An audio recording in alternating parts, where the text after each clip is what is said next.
Shkoyach to everyone who's participating in this website, to Rabbi Ezra, who's putting in effort and time. Mr. Hashem will have a lot of toelis. Thank you for inviting me to participate. The Tana de Aliya makes the following comment. Chayiv kol echad v'echad lomar masai yagiu ma'asai l'masai avosai. Every individual in Klal Yisrael has a chiyuv to say to themselves, when will my maisim, my deeds and actions, reach the maisim of the avos, Avram, Yitzchak, and Yaakov? And at first glance, it's a big pella. The Slonim Rebbe asks, how could it possibly be that we should say to ourselves, when can our maisim reach the maisim of the avos? L'chorah, the avos, the greatest of the great, the reason why the Torah writes about them is because they're on such a high, lofty level.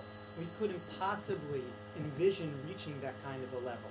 Says the Slonim Rebbe that that's not true. That, in fact, if the Torah deems it to write within it the maisim of the avos, the stories, their deeds, their actions, then the Torah is being made that each and every one of us have the ability to, yes, indeed, reach the maisim of the avos themselves. The Torah itself is saying that within each and every one of us, we have the same genetic spiritual components that the avos have. Perhaps Maisa Avos Sim Labanim means that they gave us those genetic components. But whatever the case may be, we have within us that spiritual heritage that allow us to reach even up to the Maisim the Avos. And the fact remains, whether or not we actually can reach the Maisim the Avos, or whether we fall short of that, the point is, if a person has that kind of attitude and that trajectory in life, so there is no doubt you will absolutely surprise yourself with how much you can accomplish. If you expect a lot from yourself, if you have she'ifos and a ratzon to do a tremendous amount, to do great things, then you will accomplish a lot.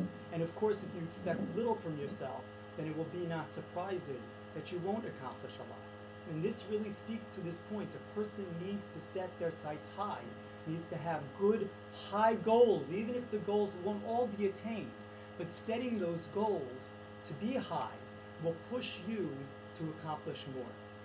The Pasuk in Mishlei says, Orach Chaim l'mala l'maskil, that a masculine, wise person has his path in life l'mala, upwards.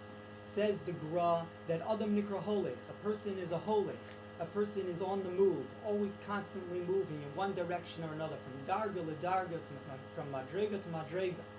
And the point is, if you are a maskil, then your sights will be lamala, you'll be up, so when you're moving, you'll be going up and not the opposite going down.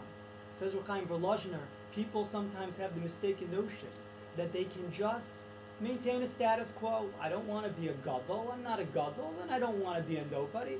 I'll be a more pasha person. I'll just kind of maintain, be shomer my status quo. Says Rechaim Voloshin, you can't. You're a holech. You'll be moving, and if all you do is try to maintain the status quo, you'll inevitably fall. This person needs to be on the move, and Mirz Hashem move up. This is reminiscent of a mashal, I believe they say from the Chafetz Chaim, that a rich man had a friend who didn't do so well. The rich man decided he would help out his friend. So he gave his friend a $100,000 loan, and he said to his friend, I want you to take this money. And the poor man said, thank you very much. I will take care of this for you. And he puts it away in a safety deposit box and locks it away and keeps it safe. And when the rich man comes back to his friend a year later and says, how did you do with the money? The poor man takes it out of the safety deposit box and says, look, it's all here, every penny, I kept it safe. The rich man said, you fool, I gave it to you to use, to accomplish with, not to just guard. And that's what said the Chafetz Chaim life is. It's a gift from Hashem, an opportunity that we need to go and run with. We need to use it to accomplish, to succeed, and to become successful. And this will accomplish two things. If we have high she'ifos, if we set our sights high, we will accomplish two things with this. Number one, which we already mentioned, that you will surprise yourself with how much you can accomplish if you have high goals. But number two, it also does something else that's equally as important. As the Revolbi writes in his Alei Shur, Yimei Avi v'Yimei Sina, that we always have times where we are successful and doing well, and then there are times where we have Yeridos, and that's natural, it's part of life, as Rabbi Tam writes in Sefer Yashar. And having your Orach Chaim Lamala, what that will mean is even when you are in a Yerida, even when you are not doing so well, but if you keep your sights up, you will not sit in that yerida for long or forever, but you will pull yourself back up and aim and shoot again to be growing in the right direction.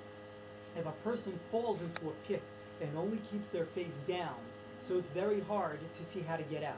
But if you fall into a pit and you raise your eyes upwards, you will find a way to climb up.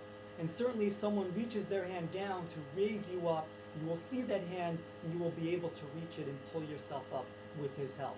And that is the godless of having she'ifos and being always orachayim lamala, that you will not stay in a rida, but you will pick yourself up and again move forward. So Mirz Hashem, with this attitude and with this kind of direction, we will all strive to accomplish a lot.